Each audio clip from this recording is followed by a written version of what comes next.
So today we're going to talk about promotion, and in particular how we organize our promotional tools jointly, which we're going to call integrated marketing communications.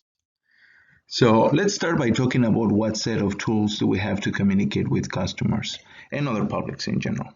The most well-known one, probably from a student perspective, because it's probably the most visible one, it's going to be advertising. But we're going to have other tools that we can use to let consumer knows about our products, services, and positioning. Especially in business-to-business environment, we're going to use personal selling also to achieve similar goals to advertising. Also, it could be in business-to-consumer settings where the product it's usually more expensive. The reason why is because personal selling tends to be expensive. We'll talk more about this later.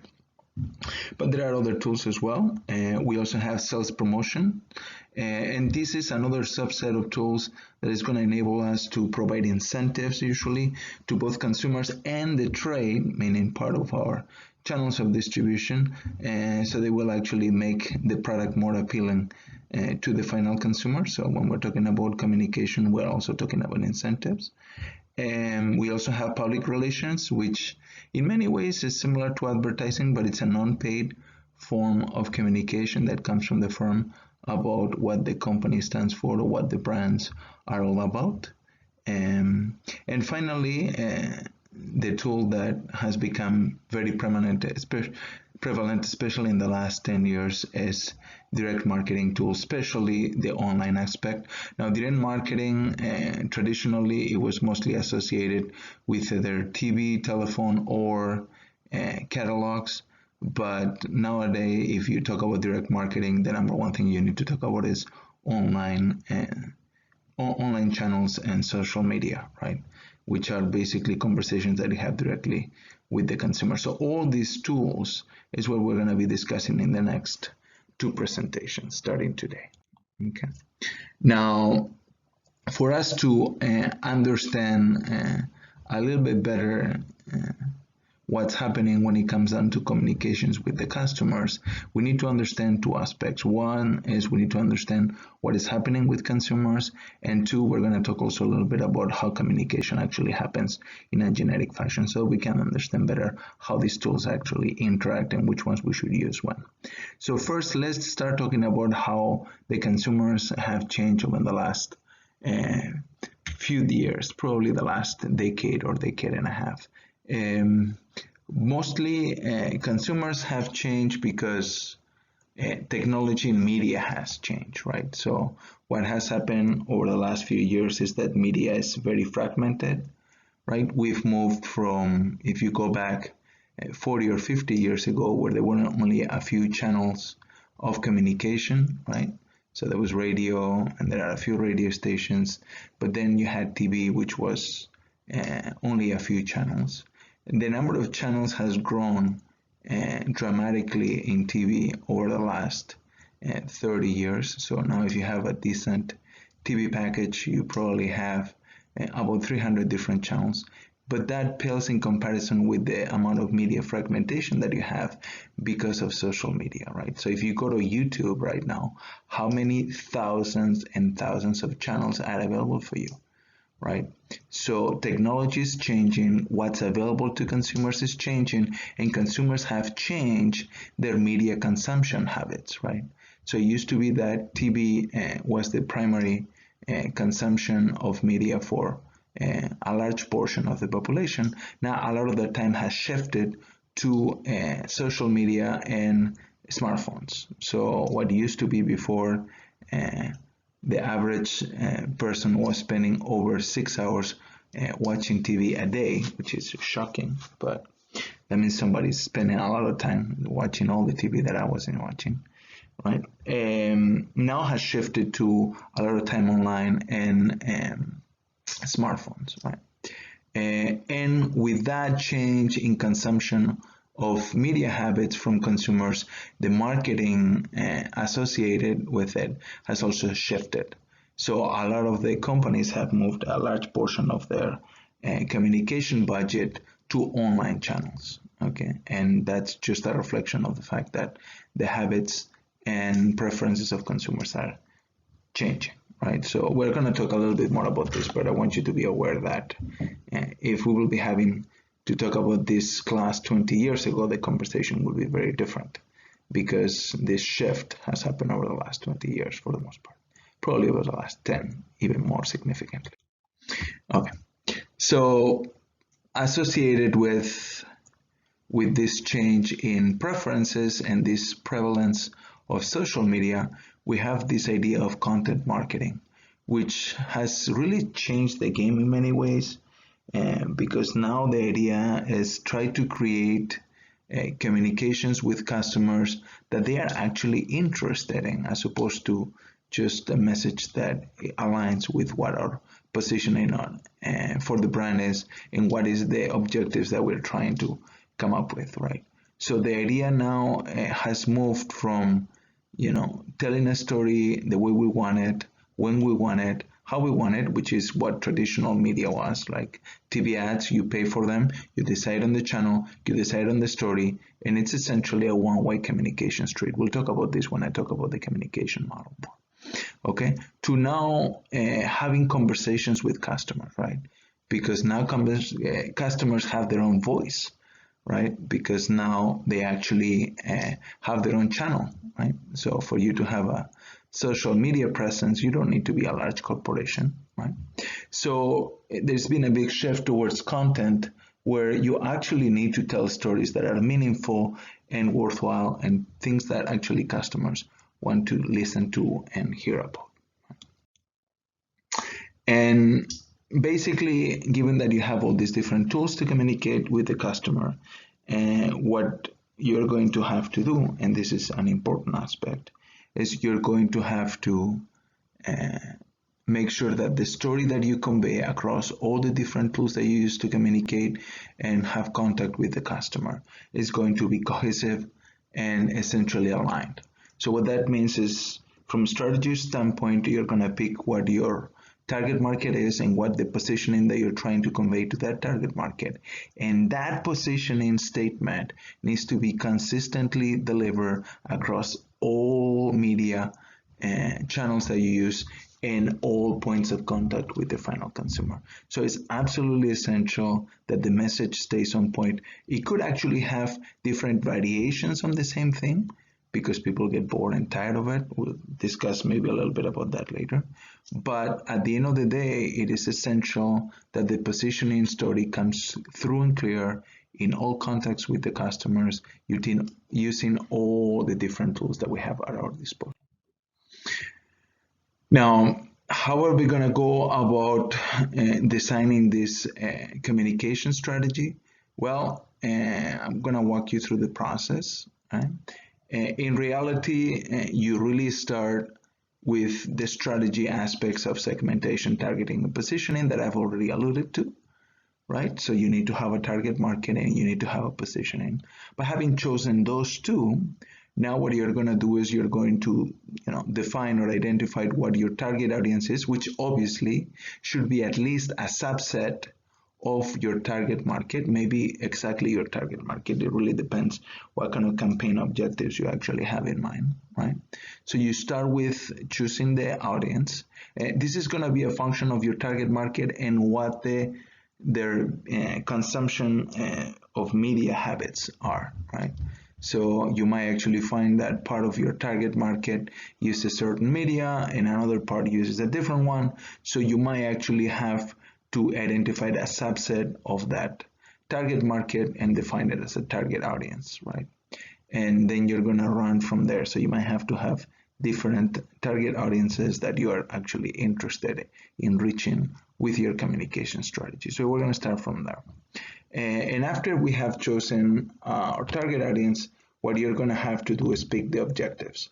What are you trying to accomplish with this particular campaign? Now, notice one thing: objectives need to have 3 characteristics for them to be acceptable or reasonable objectives. Okay. Number 1, the objectives need to be measurable. So you need to be able to measure it. Okay. So you need to come up with some metrics, right? For example, a metric that you could have will be awareness. How many people are aware of my brand? That will be a very basic metric. You could have different metrics depending on what it is that you're trying to achieve, right? And when I say awareness, you'll have to decide how are you going to measure awareness, right? So you're going to have to literally write a questionnaire, right? What kind of question or questions are we going to ask people to ascertain whether we are reaching those objectives or not, right? So you'll have to do that measurement. Number two is it needs to be concrete. What do I mean by that? Well, if you're talking about awareness, and let's say that you measured awareness before the campaign and our brand awareness is 55%, right? Now your objective cannot be just to increase awareness. What you want to do is you want to define a concrete metric that you want to hit. You want to increase awareness, let's say, just an example, by 10%. Okay, so you need to be concrete about it. Okay, so it needs to be an actual number. Okay, a number. And number three, it needs to be time bound. What do I mean by time bound? You cannot just say, I want to increase awareness by 10% and leave it at that, because then how do you know you have reached that goal on time? You don't know, right? So you need to say, for example, and this is example, the time doesn't need to be set at this particular number, but you could set whatever it's reasonable for the objectives you're trying to set up. But you could say you want to increase awareness by 10%, and that 10% needs to happen within 1 quarter, for example. That would be 3 months, or it could be 1 year, or it could be 3 years. Whatever range is reasonable, but you need to state it up front to see if you indeed are reaching your goals or not. Now, once that you have these 3 characteristics and your objectives for your communication strategy, now you can decide and ascertain whether indeed you were successful or not. Okay. Next step, after you have your objectives, you're going to design the message. Now, one thing that some students will get a little bit disappointed is most of the messaging aspect of these campaigns are actually outsourced. The marketing department oftentimes does not do the messaging. You outsource this to an advertising agency where you have creative people, right? So creative people have very different training than business usually. And although you could have business majors in there, it's not usually the background. So if you're interested in the messaging aspect, maybe you will want to move into different majors other than business. So most of the business majors will be working on the other aspects of the campaign other than the messaging. You will approve of the messaging, which needs to be consistent with the positioning that you have set up. So the position is what's going to guide the messaging aspect. But the messaging aspect is just more creative, and it's not necessarily something that is done internally. Oftentimes this is outsourced to an ad agency. Okay, and after that, what you're going to do is you're going to choose the channel. So what media are you going to use to communicate this message that you have crafted to your customers? And we're going to talk about some considerations in that, because not all media obviously is created equal, right? And after you have completed the campaign, what you're going to have to do is you're going to have to measure the results and get some feedback, both numeric feedback from the objectives and also any other feedback from your customers regarding whether the campaign actually went according to plan or not. Now, other than how the campaign needs to run from a process standpoint, I also want to talk a little bit about the communication model, so we understand really all the nuances that are necessary for effective communication to happen between two parties. Now, this is a generic model that honestly comes from journalism. It's not unique to marketing, but I think the solid foundations of the model apply regardless of whether you're trying to write an article for somebody or you're developing an advertising campaign. Okay, so let's try to understand what the process of communication actually is and what it entails, right? So we're going to start with the source of communication. Right, in a traditional marketing perspective, this will be the company. In an online media with social networks involved, the story is a little bit more complex, but let's start with the simple scenario, right? So typically the source of the message is going to be the company, right, that initiates that communication, so wants to tell something to their customer target, right? And then what the source is going to do, in our case the company, is going to code the message, right? So there is some information that needs to be passed from the source to the receiver, right? From the company to the consumer, right? And that coding process is essentially to craft a message. It could be using words. It could be a pictorial representation, right? So oftentimes, if you go to print, so if you look at magazines or newspapers, right, a lot of the story is told using an image, right? And in video is the same thing in an ad, right? So how you pick the actors and the setting, and so coding the process, it's both about what you say and how you say it, right? And so it's going to involve both the story that you're trying to convey and how that story is actually going to be crafted or created for that particular event. Right?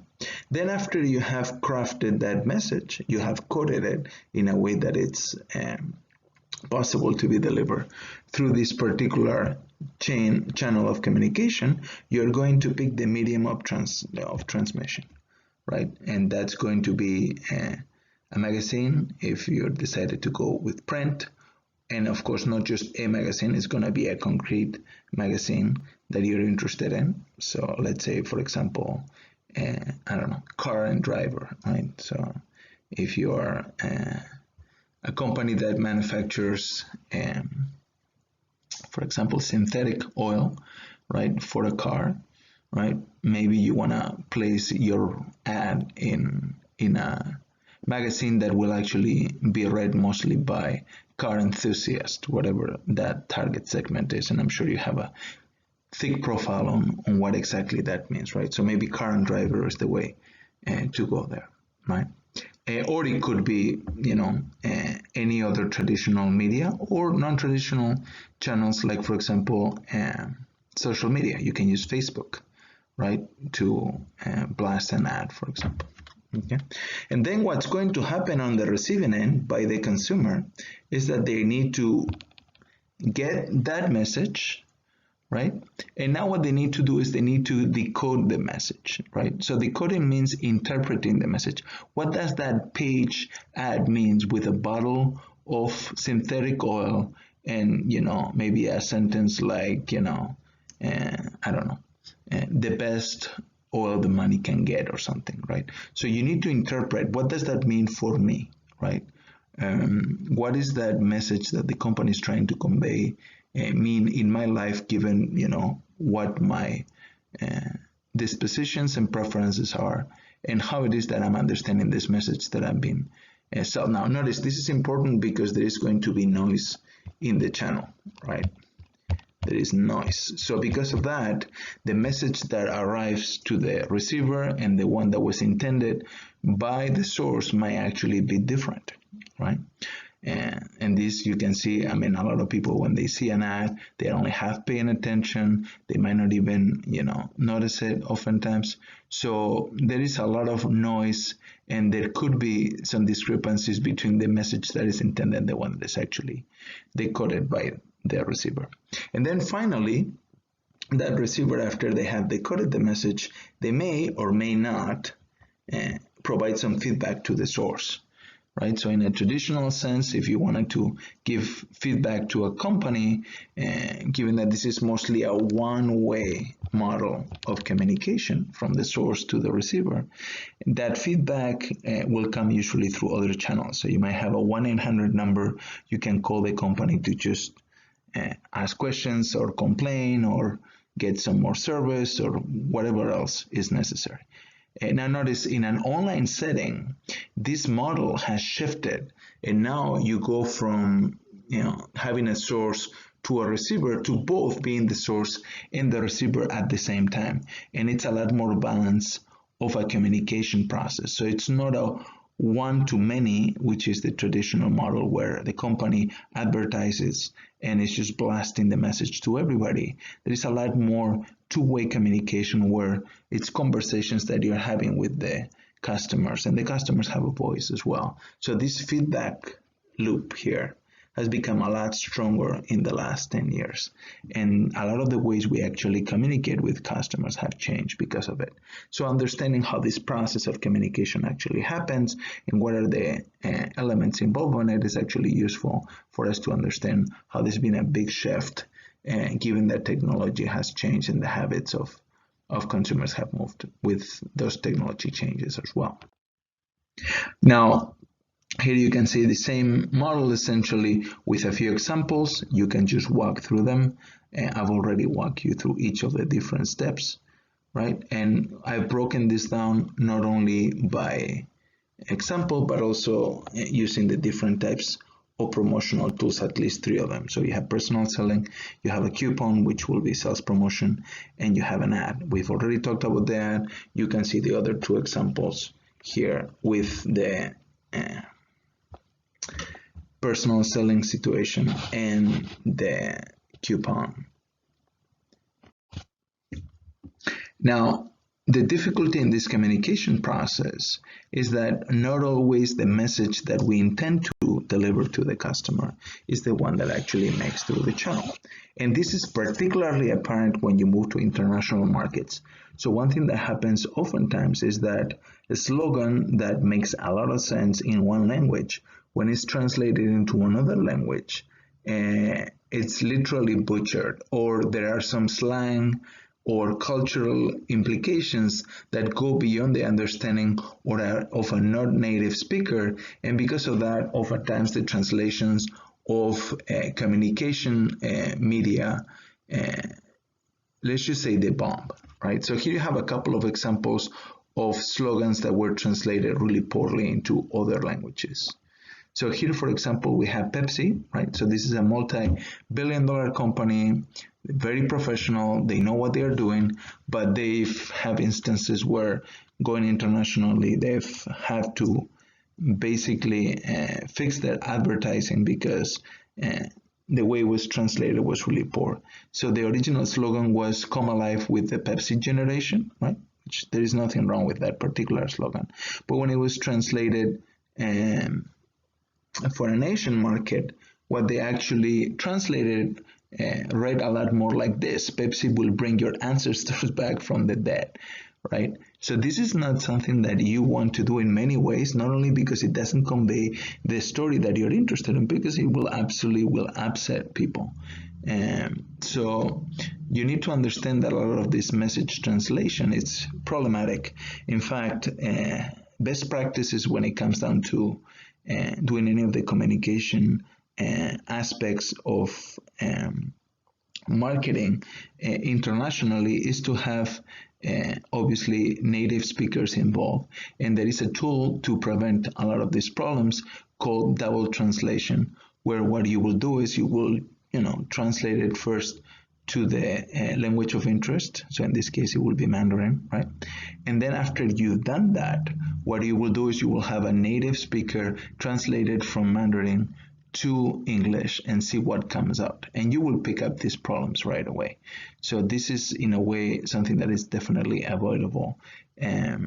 Another way of bypassing this is working with a local ad agency if you're doing any of this work, so that you don't actually have these problems. There could be other problems too. Maybe the message that is being conveyed is not one with what you're trying to achieve for position standpoint. So this double translation works very well, no matter what. Here you have another example of the same thing. KFC, another very successful franchise, right? And you have their slogan, "Finger licking good," right? And it was translated to "Eat your fingers off," which, again, this one is more funny, maybe more than offensive, but definitely is not something that you want associated with your brands in any case. Now, when you're talking about designing the model, one thing that we need to understand is how people actually make their decisions when it comes down to purchases. And there is a very basic but very widely used model, which is called the AIDA model. And this kind of gives you an idea of the kind of effects you will be interested in measuring if you're doing your objective selection, right? So this idea is that people don't just make decisions right away. They kind of go through different stages in their mind about how they're going to make the decisions, right? And all of this could actually be quick and close in time, but those steps actually happen even if they are subconscious in your brain, right? So we need to understand how this decision making happens, right? So, and the model is simple, right? It's called the AIDA model. You will see this a lot in advertising in general and promotion, and not only advertising, but it comes from advertising. And it starts with basically gathering the attention or getting the attention of the customer, right? Especially important attention, given that you have very fragmented media. There is so much noise, so many ads, right? That call into attention to people and making people notice that, you know, your ad is actually worth of their time, right? If it's an ad or any other promotional tool that you're using. It is an absolutely necessary first step, right? Especially with all the fragmentation of the media, right? So the first thing you need to make sure is, you know, you get their attention. Then after that is, you know, are you capable of holding their interest, right? So having an ad that they start noticing because, I don't know, maybe it has a very different format, right? For example, Mr. Clean had some cool ideas where they will basically repaint one of the strips of a crosswalk, right, white, so the others were dirty, and the one that is perfectly white, it will have a symbol of Mr. Clean, right? So that's something that will definitely grab attention, right, because it's so dramatic. On the other hand, it probably doesn't hold your interest for that long, right? Because once that you notice, you chuckle, you know, you move on, right? So holding the interest of people is where you actually are developing some sort of attitude or association, okay? And that's a next step beyond attention, and it's actually hard to do, right? So from what you want to achieve from a marketing perspective, this will be a very baseline, tier 1. Holding interest will be tier 2, right? Then tier 3 will be desire, right? Is where you associate these positive benefits with the product, and because of that, people will be more likely to be interested in the product, right? So you need to move from attention to interest to desire, and finally, once that they are in that positive mood and state, the idea is to drive to action. By the way, action doesn't necessarily always purchase. Action could be just go to the website, right? So it really depends what your objective is.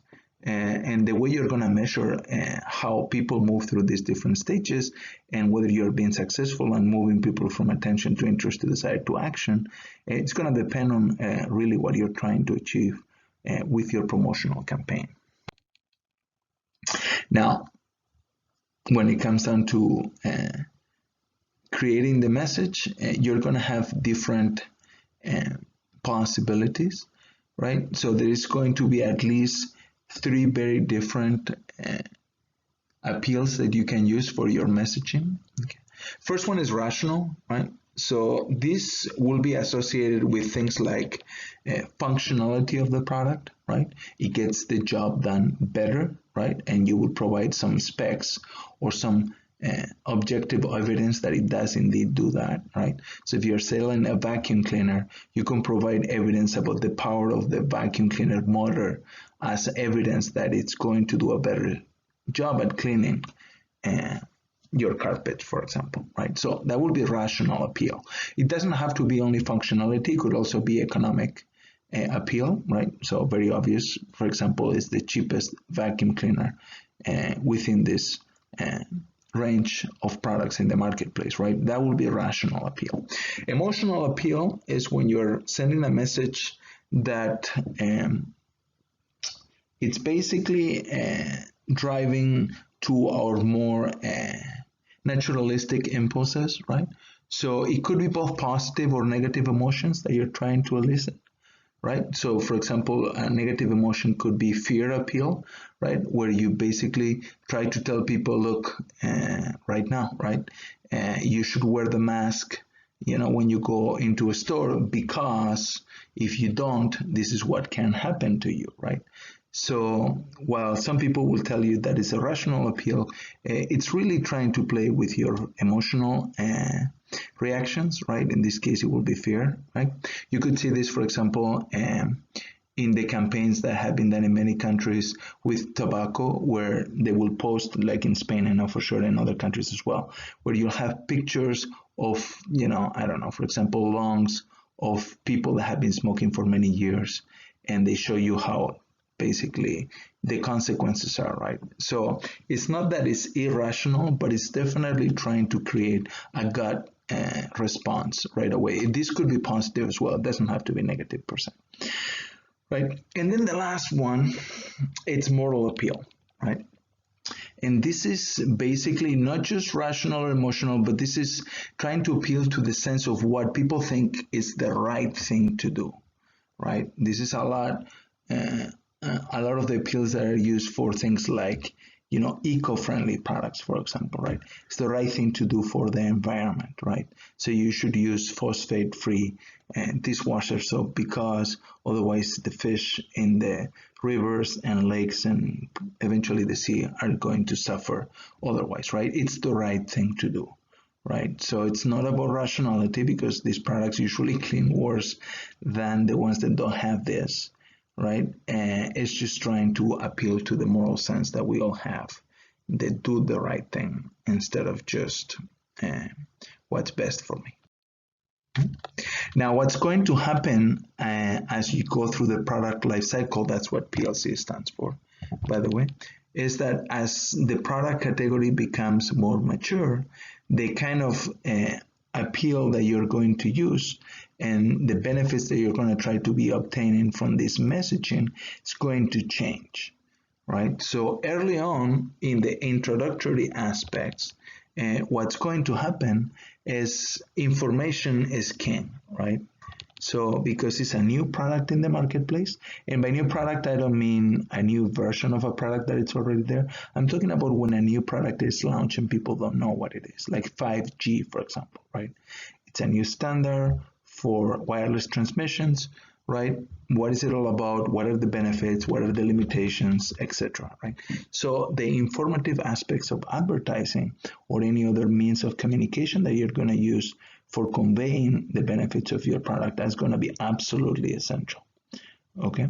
And what's going to happen over time as the product becomes more successful, and because of that, it becomes more common in the marketplace. So for example, what's very common in the marketplace right now that is technology related and close to 5G is smartphones, right? Almost everybody and their brother has a smartphone. I will argue that smartphones are in a mature state at this point, at least in developed countries, okay? And because of that, the level of informative advertising you're going to find is going to be a lot lower. Why? Because people already know about smartphones, right? So you're going to have to convey other stories, right? You're going to have to, try to persuade people, maybe based on benefits, but you don't need to explain to them what a smartphone is and what it can do for them. Everybody knows that already. Okay, so informative aspects are going to be less important as the product category becomes more mature, and then you're going to be moving into messages that are trying to persuade people. That means try to win their attention, interest, and eventually action, right, which will be to purchase. Now, what's going to happen towards the tail end of the product life cycle is that the product's going to become less and less common. People are going to stop using the product, maybe because there are other products that can achieve similar benefits, right? So that will be the case, for example, of, I don't know, if you're looking at technology right now that is in the decline, you could apply this to desktops, for example. They have been, for the most part, substituted by either laptops and or tablets and smartphones, right? So in situations like this, then you start reminding people about the usefulness of your product. So it's not about information, it's not about persuasion as much, although you still have to do some of that. Persuasion, as you can see, is important across the board, regardless of where you are in the product life cycle. But reminder, it's important when people are actually not looking at that product category anymore, because there are others that could actually achieve the same benefits.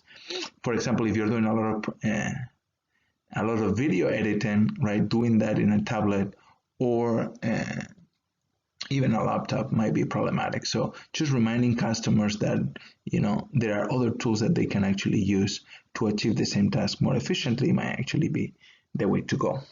So after we've decided what the message is that we're trying to convey, right, and what kind of appeal we're going to use to do that, then we need to decide on the media, right? What kind of channels of communication are we going to use?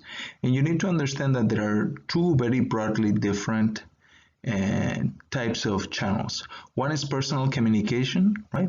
And the other one is going to be non-personal communication. So let me briefly talk about personal communication. It's basically when you have a direct conversation, whether mediated by technology or not, between two parties, right?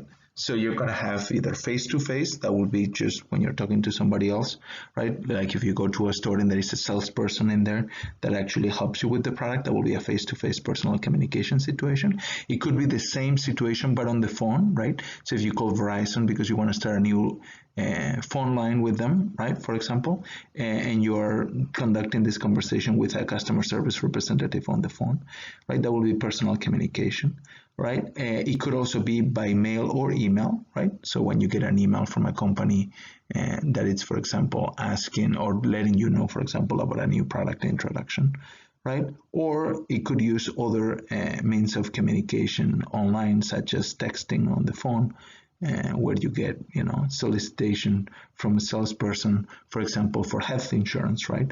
Or through internet chat, right? So you visit a website and there is a little pop-up that shows up and tells you, well, my name is Andrea, how can I help you today?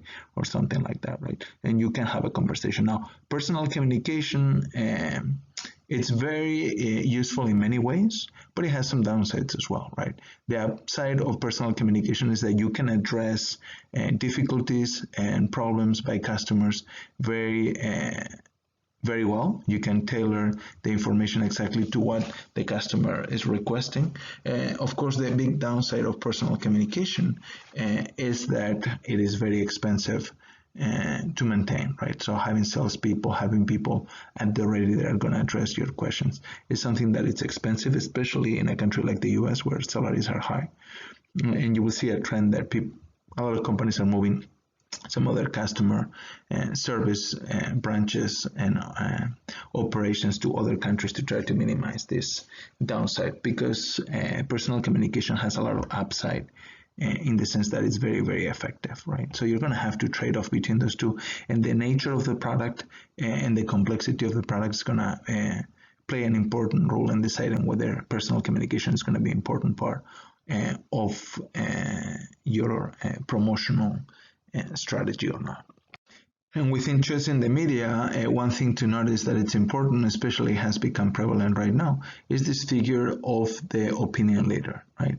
Which is this figure that basically people are interested in knowing what they are doing, maybe because they are an expert in the matter, or maybe because they are well known, even if they are not an expert, right? And these opinion leaders or influencers are basically people whose opinion and habits are, at least the ones displayed, are interesting to a lot of people, basically, right? So you can see what's happening in social media basically nowadays, where you have famous people like Beyonce, for example, right? Has such an influential position, for example, in some of the social networks, that most of her income right now actually doesn't come from selling music or performing, but actually from brands that she has created and businesses that use her public image to influence what people buy or don't buy, right? So opinion leaders have a massive influence nowadays with social media. A lot of the marketing dollars are being channeled through them, so people will actually make money. If you're a famous quote-unquote YouTuber, by famous I mean if you have at least, let's say, 50 to 100,000 people that are interested in a particular product category or service or lifestyle, anything that can actually be targeted, companies will be flooding you all the time with offers to showcase their products or review their products or promote their products, right? So opinion leaders are very, very, very important in all the social media aspects of the company, right? And then you have traditional non-personal communication channels, right? And this includes mass media, like major media. So, for example, you have newspapers, magazines, right? That will be print. You have broadcast media that includes both TV and radio. But then you have other things like billboards and signs and and all the online aspects of advertising, both with ads online, email campaigns, and the company's websites, right, that have information about the site. And this is all non-personal communication. There is not a one-on-one conversation with anybody, even if it's mediated through technology, right? And these are more the traditional model of communication that I've presented before, where you have a source, which is the company, that blasts information to a large number of consumers, in this case, the audience, right? Other aspects that are important to consider also, other than major media, that is also non-personal atmosphere. That's the way the experiences are designed for consumers, right? So when you go, for example, to Starbucks, the way the establishment is decorated, the way people are trained to greet you when you come, the warm colors in the furniture and colors that are, painted, the music, the whole overarching atmosphere of the establishment dictates and kind of sets up a story, right? They're just trying to convey a story about what the brand's about, right? It's about being comfortable, it's about enjoying yourself, and that is still communication that the company is engaging in with the customer. Even though it's not a direct conversation, right? It's still a very, very important aspect of their strategy, and it's one of the main reasons why Starbucks charges the prices that they charge for their products. Okay. Then you also have events, right? For example, these are usually short-term initiatives that are started by the firm with a specific purpose in mind. Typical things will be like product introductions, right? So if you're following the news, Tesla, they announced, I think a month and a half or 2 months ago, the introduction of a new product, this Cybertruck, right? So they had this big event with, some special effects and, a somewhat successful pre-product demo where they show the CEO of the company interacting with this prototype that was supposed to be a close resemblance to what the product's going to look like when, maybe I should say if, it gets introduced next year, right? And so all these tools are non-personal in the sense that there is no interaction with the consumers. I guess maybe you can tweet at Elon Musk, right, who was the main actor in that particular event. But there is no clear way of communicating directly to anybody there, and because of that, you're trying to achieve your objectives, in this case, in the case of the event, and maybe to get awareness on the new product and some interest on it so that you can sign some deposits for actually developing the product down the line. And you're gonna try to achieve this without having a direct interaction with your customers using this non-personal communication media. So we've talked about the message and their appeal. We've talked about the media, both personal and non-personal media. And to complete our communication model, we need to talk about the source. And the source itself is going to have an impact in how the target audience receives that message, right? So depending on who the source of the message is, the message is going to be perceived differently by the audience. What do I mean by that? Well, we know from plenty of studies that if the source is considered an expert in some way, right? Like, for example, when you have a professional providing that message, it is perceived as more credible than when it's somebody who is not an expert, right? So, for example, when you have a doctor telling you that you need to stay at home because otherwise you're going to get sick because of the coronavirus pandemic, you are more likely to believe that message if it comes from a doctor than if it just comes from a politician, right? So you will have politicians being backed, quote unquote, by doctors in their press releases when they are announcing the policies that are actually being planned for this particular pandemic, right?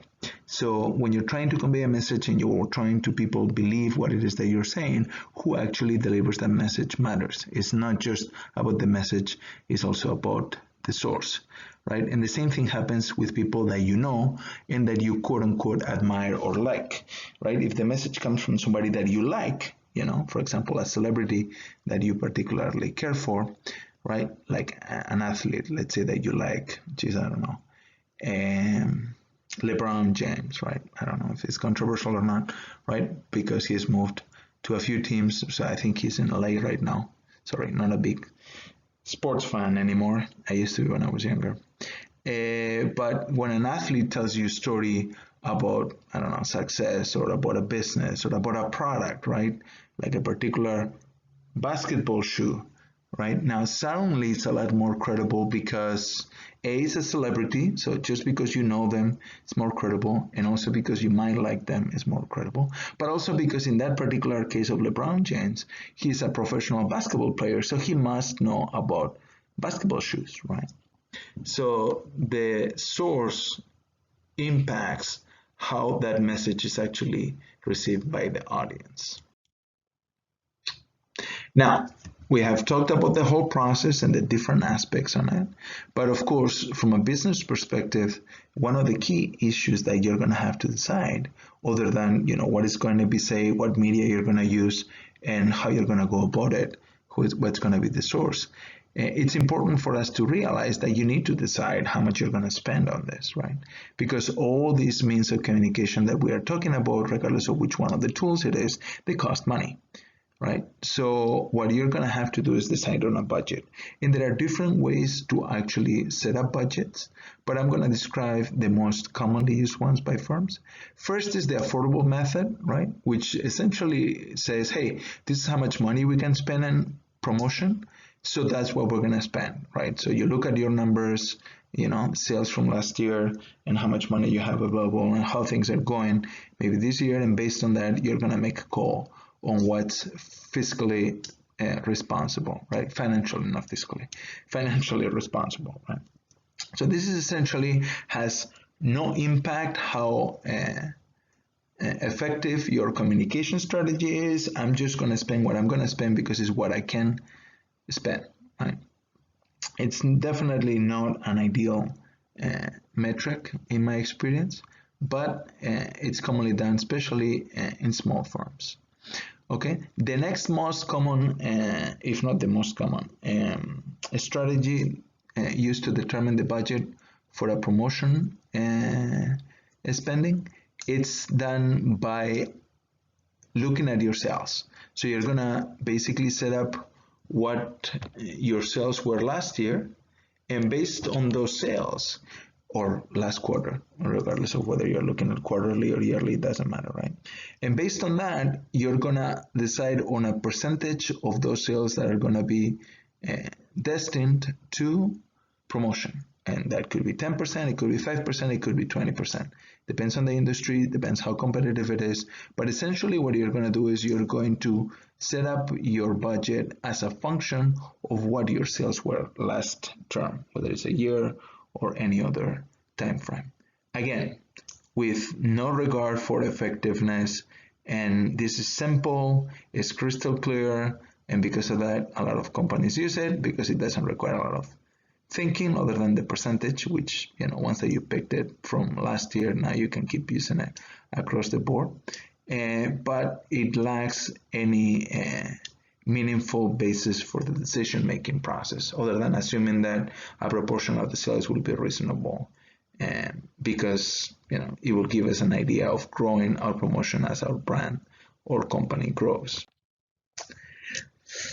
Now, another thing you can do to set up your budget is to basically look at what your competitors are spending, and this is something that you might be able to ascertain by just looking at their media usage. And you can also hire a consulting firm to do some digging as to how much money they are spending. Okay, so you can do some benchmarking of what their promotional budget actually is for your key competitors, for example. And then what you can do is you can decide to set a similar budget to theirs. Again, this assumes that your competitors know what they are doing, right? And because of that, I think it's a suboptimal strategy. This is a very reactionary strategy where you're really not leading in any way. You're just assuming that your competitors are doing the right thing and you're going to essentially follow what they're doing. And finally, you have the method that I think it's best of the four that we have discussed, which is the objective and task method. And what that does is it creates some goals that you're trying to achieve. And based on those goals, you're going to set up a budget that is going to enable you to actually achieve those goals, or at least have a good chance of doing so. Okay, so what this is trying to do is trying to basically look at the effectiveness of your advertising, your sales promotion, your direct marketing, all the different tools. And based on that, and given the goals that you have set up, pick what the budget is needed for achieving those goals. This is a lot more task focused, and because of that, I think it's more rational than the others that are just based on some rule of thumb. And the difficulty of this is that it requires to set up goals and actually look at the effectiveness of the advertising and sales promotion and all the other tools, which is a much more difficult process. But once that you nail it down, it probably has the best return on investment. And just to close, let's talk about an important strategic aspect, which is that some of the tools that we have discussed so far work differently than others, right? And we're gonna put most of our tools in two different buckets, right? One is the tools that basically go through the channel to the consumer. We're gonna call those push strategy tools or push strategy in general. And then there are other tools that in promotion help us design a pull strategy, which is where we get to the consumer and then the consumer basically is going to interact with the channel distribution. So the way you do it strategically is going to be very different. So let's pick the obvious example. For push strategy, the obvious example will be trade promotion. So a trade promotion will be a case where you, for example, give a discount to one of your retailers. So let's say that you are a brand like, I don't know, Head and Shoulders, right? So that's Procter & Gamble's shampoo, right? So let's say that you're selling your products among others through Target, right? So we have Target, okay, over here. Now, one thing that you can do other than improve my handwriting on the computer, which is not very good, right?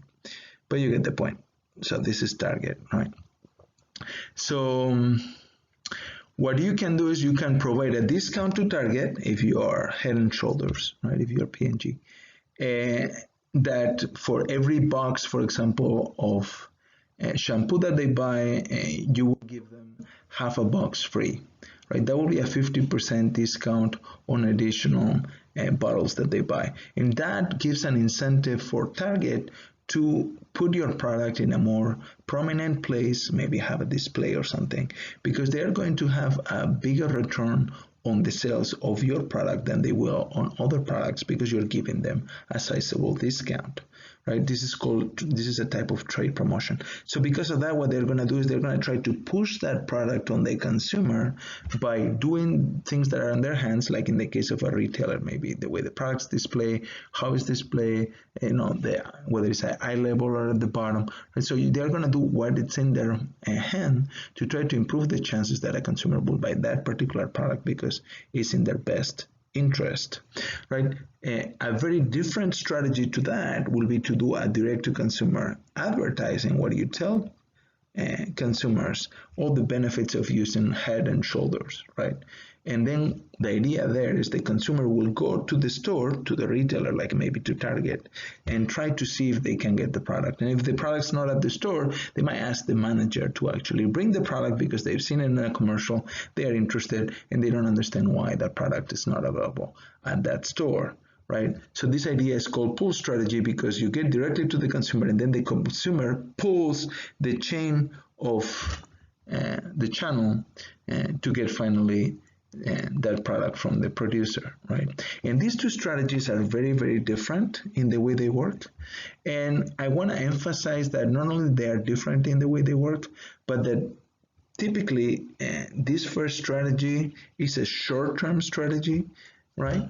But it doesn't build anything in the long term. So as soon as that incentive for the trade is gone, you're going to go back to square one. Whereas if you keep advertising to the consumer, you build brand equity, and that's an investment that is going to be there at least for the medium term, maybe for the long term, right? So not only they are strategically very different, but the benefits that they have also very different time horizons.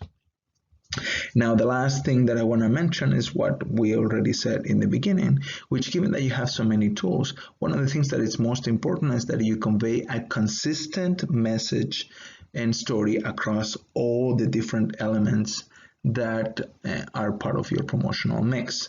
And this is what we mean by integrated marketing communications. Because if you have different messages that are conveyed to the consumer, what's going to happen is the consumer is not going to know what to do with those messages, and everything is just going to get lost in translation. So you want to make sure that every element that is part of your communication, it's consistent across the board. And that means every point of contact with the customer needs to be conveying the same story, from your customer service representatives to your salespeople to your store if you have one, or where that product's actually sold, right? Everything needs to be consistent. You can't be given, for example, an image of luxury and high quality when it comes down to the product, but then sell that product in a place that is not consistent with that. This is a problem that, for example, Hyundai was facing recently when it was trying to sell their expensive Genesis line of products through their traditional Hyundai dealerships. That is really not something that is sustainable in the long term. And even though it was a very high investment for Hyundai to make here in the United States, they have gone ahead and in the last 2 years have started building their own network of Genesis distributors and dealerships, mostly dealerships, that are going to enable them to provide a consistent communication of the strategy, which is, luxury vehicle, etc., etc.